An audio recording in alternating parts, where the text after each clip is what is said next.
to another episode of Tufftalk. Today, I had the pleasure to do something different for y'all, to bring y'all something, to bring our black women something, to bring our young black women someone who broke a lot of ceilings, someone who beat a lot of odds, and someone that I can say I'm proud of, and I salute her. Thank you. You know, and when she tell you what she do, her occupation, her career choice, or what she managed, what she's the CEO of, and it's inspiration, man, for young black women. You know, because y'all know Big Snoop work with young women, so it's important to bring young women on here that can give them something, that can give young men something.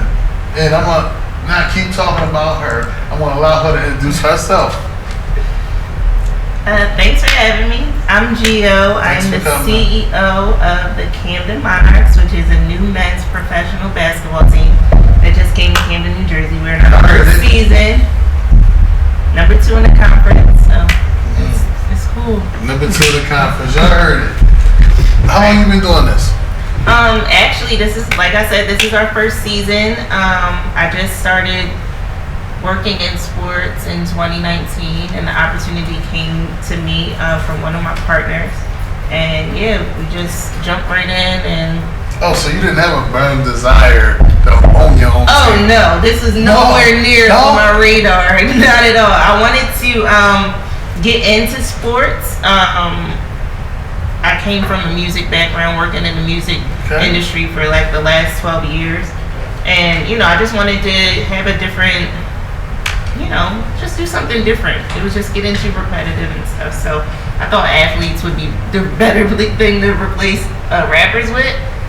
So I decided to just start making my way, going into sports, and this opportunity came along, and I'm a risk taker, so like, let's do it.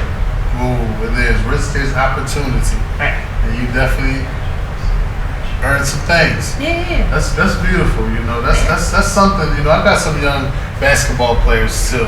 Oh, okay. I got a young girl I want to introduce you to. Okay. She's a basketball player. Okay. You know, she's a basketball player. She went to what's the Young Academy for Kids. Okay. I forgot what it's called, but she did that with the police academy. Oh, that's now what's she's talking about making prosthetic hands. Wow. Because she won a contest. But I want you to meet her one day. Yeah, I would love to meet her. I was telling Gio that, you know, about NOMO, New Entrepreneur Opportunity, the Workforce Development Program, that we have a lot of young women that really would love to hear your story and be inspired by you. Yeah. Because of, like, not that you come from a basketball background, it's just that you was able to do something different. Right. Take that chance to do something different. And I know there's a lot of people in your life saying, no, Gio. Yeah, people thought I was crazy. They thought the timing was wrong. They thought, no, I don't think that's the right thing to do. I got a lot of doubt. And like I was saying to you earlier, like a lot of people, they unintentionally put self-doubt on you. A lot of the people around you don't mean to discourage you, but they don't understand the power of their words. So it was a lot of that, and I just had to God had already gave me a full vision. So when I seen it from beginning to end, I knew that I just had to do it, because I seen the whole full scope before I even signed the contract up with the franchise. So it was just like, I knew that I had to just stick to that and just do it. So vision is the key. And so once I seen the complete vision, I didn't necessarily see the steps from A to Z, but I seen A and I seen Z. So I was like, you know what, let me just do this. And so we did exactly. That's a beautiful thing that you're saying that. See, and the thing is, man, what makes it so exciting to me, and I know my producer Kareem, you know, the one that know you're your friend, and we're gonna get into that too. But it's exciting that we have someone from a different background, right, and who accomplished something different in life. A real accomplished black woman. You know, they used to listen to guys that came home from jail, you know, going through some mental stuff and all that type of stuff. But they made it. They beat the odds. I always bring on superheroes. Big Snoop is superhero. And I'll tell you how too. But Big Snoop is superhero. And I bring on all superheroes, black superheroes. You a superhero. Thank you. Because somebody's gonna look up to you and say, I want to be just like her. Right. I'm telling you, they out there. Oh, yeah. I appreciate that. I really do. So, like I was saying, my producer, Karina Dream, told me that, it was a young lady that he wanted me to meet and bring on the show and have some tough talk with her. Right. Well, he told me he was doing a documentary. Right. On your brother. Right. You speak a little bit about that? Yeah, so the documentary, we've been working on it probably for a year now, maybe a little bit more. Actually longer than a year. It's about my brother, who is an ex-All-American basketball player. He got injured, right basically in the middle of his stardom. Got injured with a spinal cord injury, and career was ended. Went into depression, drug abuse, all those things, and just fought his way back to. He's now my assistant coach, and he's a motivational speaker now. So it's a really good, it's a really powerful story about resilience and just redemption, and Exactly. That resiliency, that has to be a story. Like I'm on Kareem top. Yeah. We gotta get that done. Yeah, they gotta hear that. No, it will change a lot of people's lives for sure. Being a motivational speaker, being a motivational speaker is what really helped change my life. That's what's up. I know you don't know nothing about me because we never had a conversation about who I am. You just trusted your friend wasn't gonna put you in bad company, so you okay. But everybody have a past. But just hearing this motivational speaker talk, the way he spoke about greatness and achieving it, and there was so many mediocre people around that was scared to say that they was great. Right. Or could possess some semblance of greatness, and they would speak down to it. Right. But it empowered me. Right. Fear is a really, really powerful thing. Debilitating. Fear is probably the most powerful, debilitating energy on this planet. Yes. People will not be themselves. People will not follow their dreams. People will kill themselves. People will kill others because of fear, and it is the most. It is such a powerful thing, and people don't understand that it's really smoke and mirrors. Like, it's really a lot of people talk themselves out of their own dreams, talk themselves out of their own position, talk themselves out of a lot of things about something that they don't even know is going to happen. Exactly. You're fearing something and you have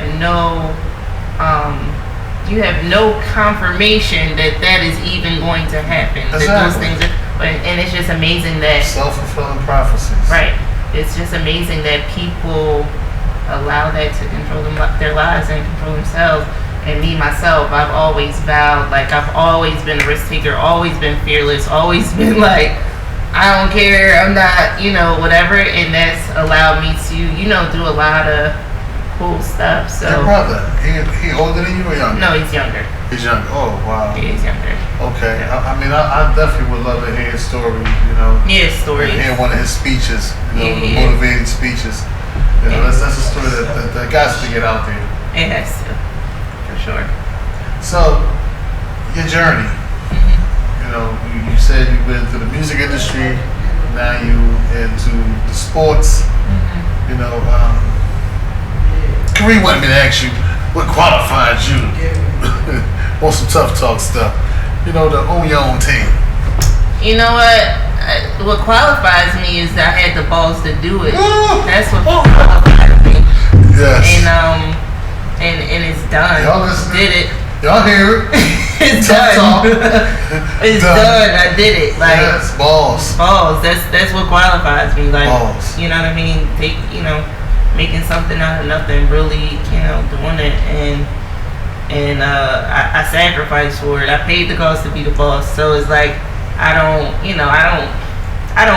boastfully boast. I don't project that, but it's if okay. Somebody, but it's alright, you know what I mean? But I embrace it because I sacrificed and I paid the price for it. So it's like, and when I say that, I'm not talking about money. Like, you know what I mean? I'm talking about everything that it takes to be great. The pressure, enduring the pressure, enduring the scrutiny, and fighting through your own fears, your own self-doubt, other people's, you know what I mean, breaking the barriers, breaking the ceiling. That's the part that couldn't nobody ever take. Yeah, but that's the part that's the part that nobody can ever take from me. You know what I'm saying? Like, the money part is, you know, whatever, but the sacrifice, right? Of course it costs money for us to do this and whatever, but that part, anybody can do that. But do you have the actual persistence, the perseverance to get to the greatness? Do you have the perseverance? Do you have the strength to build a foundation for something that's going to last 50 years? Those are the things that people lack. Exactly. And those are the things that I'm trying to, you know what I mean? People don't see the journey. People don't see the journey, right? All they see is, right. Here I am, I arrived. They don't see any of that, and I'm just very much still in my journey, and still, you know, I haven't even done what it is that I really wanted to do. What's next? I mean, even with the team, there are so many other, you know, plateaus that I really want to meet in regards to just the development part and just things like that, and just the, you know, we're really big at the Camden Monarchs on the community, so we do a lot of community stuff. So I want us, the Camden Monarchs, has to be the pillar in the Camden for community and for outreach and all those things. Like, we make it's mandatory for our players to do at least 2 community service things a month, you know, all that stuff. So we're very active, and of course, appreciate y'all. Yeah. I mean, Camden has been ridiculously. I mean, the love is crazy, and you know, definitely building a facility, you know, and having our own home and having, like, you know, a community center and stuff like that. Those are the things that I'm really aiming after right now. So.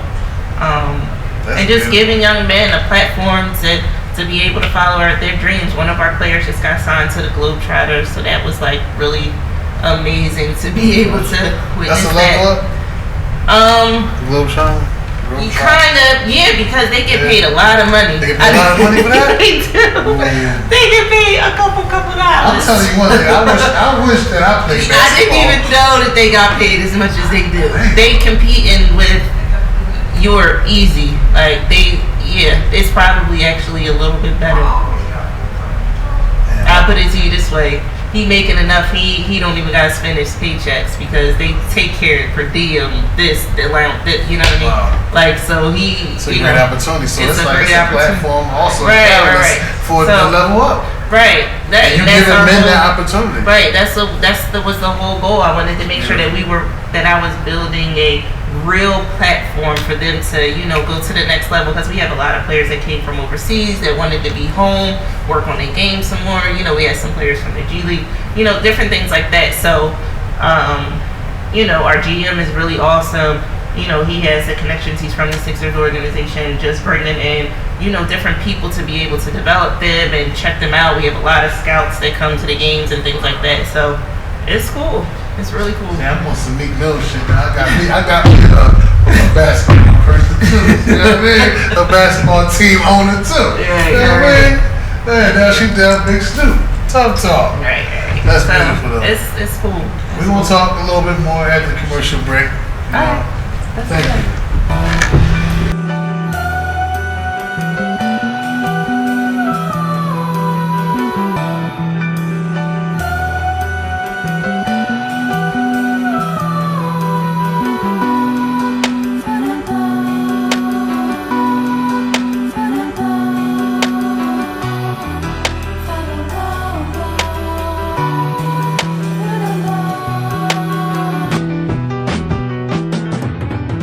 Welcome back to Tufftalk with my girl GL.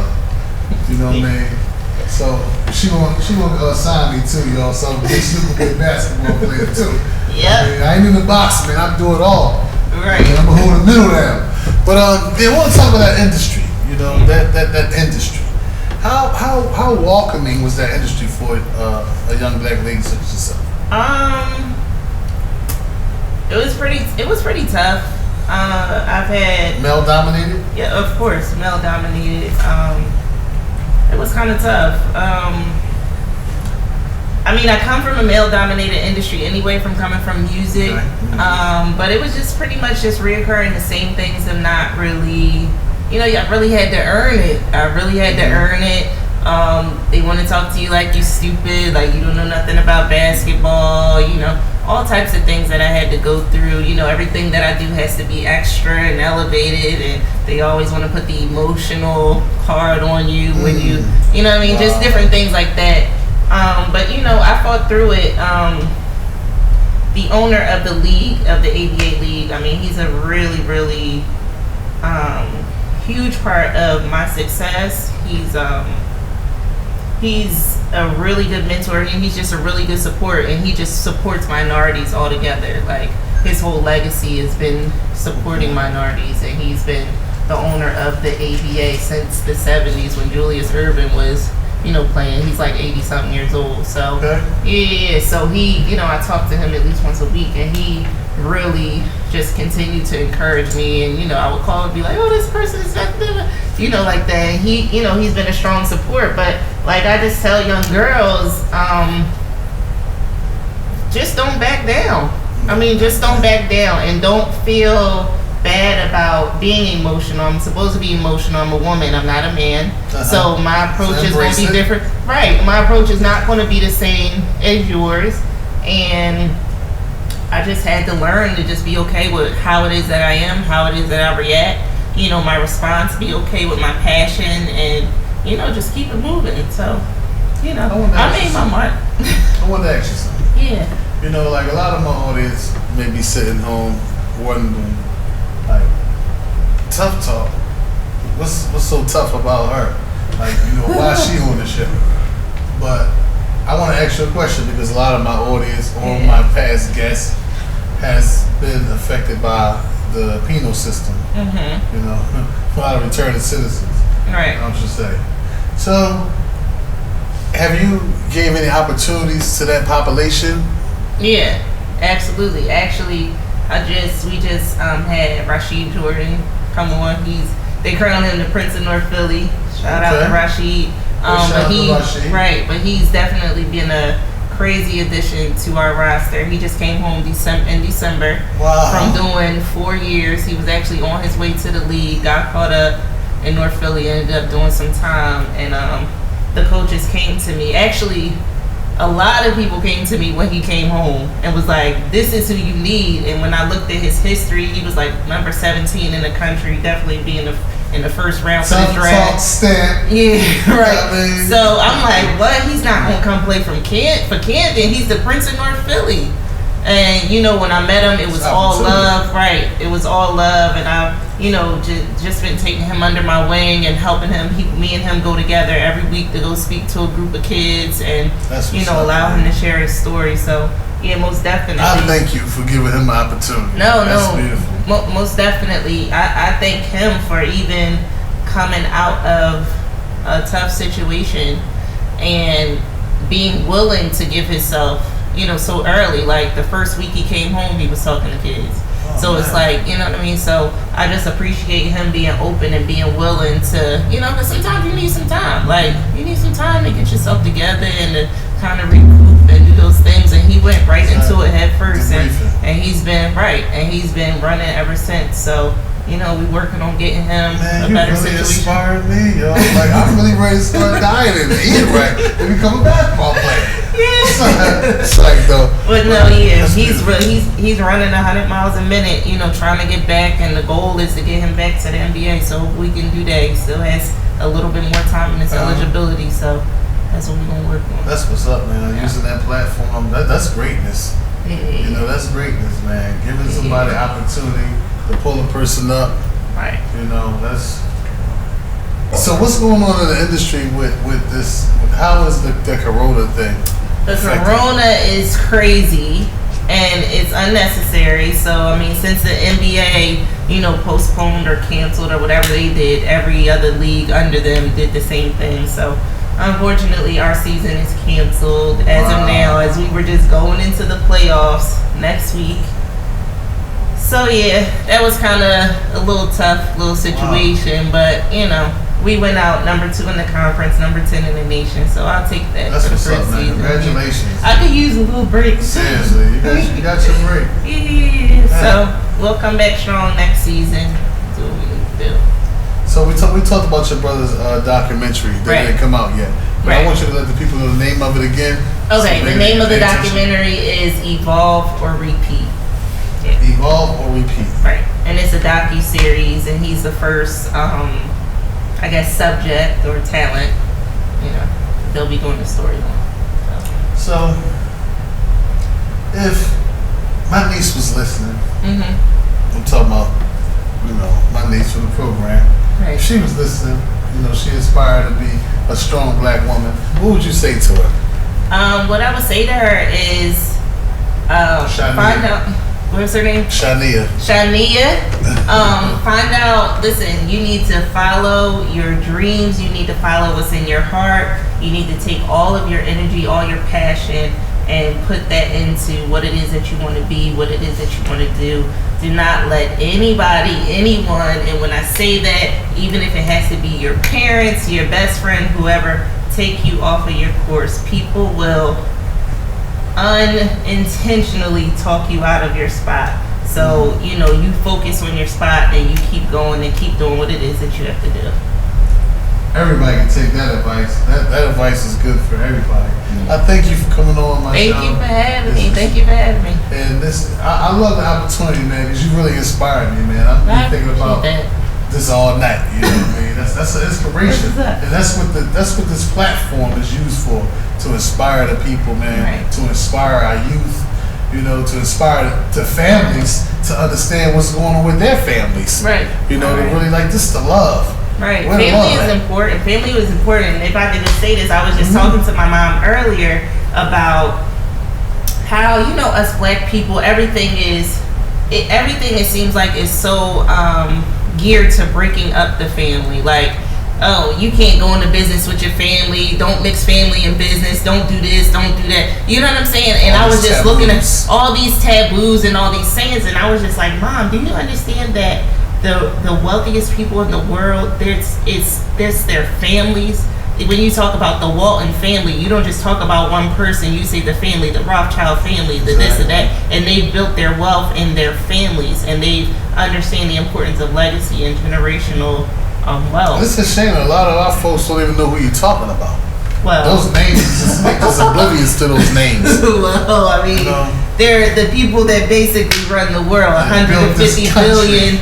And more of wealth, $400 trillion of wealth, you know what I mean? And they understand the family structure. And I was trying to tell her, that was a lot of the fuel for what it was I was trying to do. I was really focused on the legacy, like, like for instance, the mayor gave us a proclamation, and on the proclamation it says, I started it in honor of my father, who was a basketball player from Camden, and just the importance of, just generating something that will last and giving your kids something that they could hold on to, or you know what I mean. I could hire my aunts, my cousins, or this or that. You know what I mean? Exactly. And that's really what really drives me, along with the girl power stuff. But family's important. Family is definitely important. Yeah.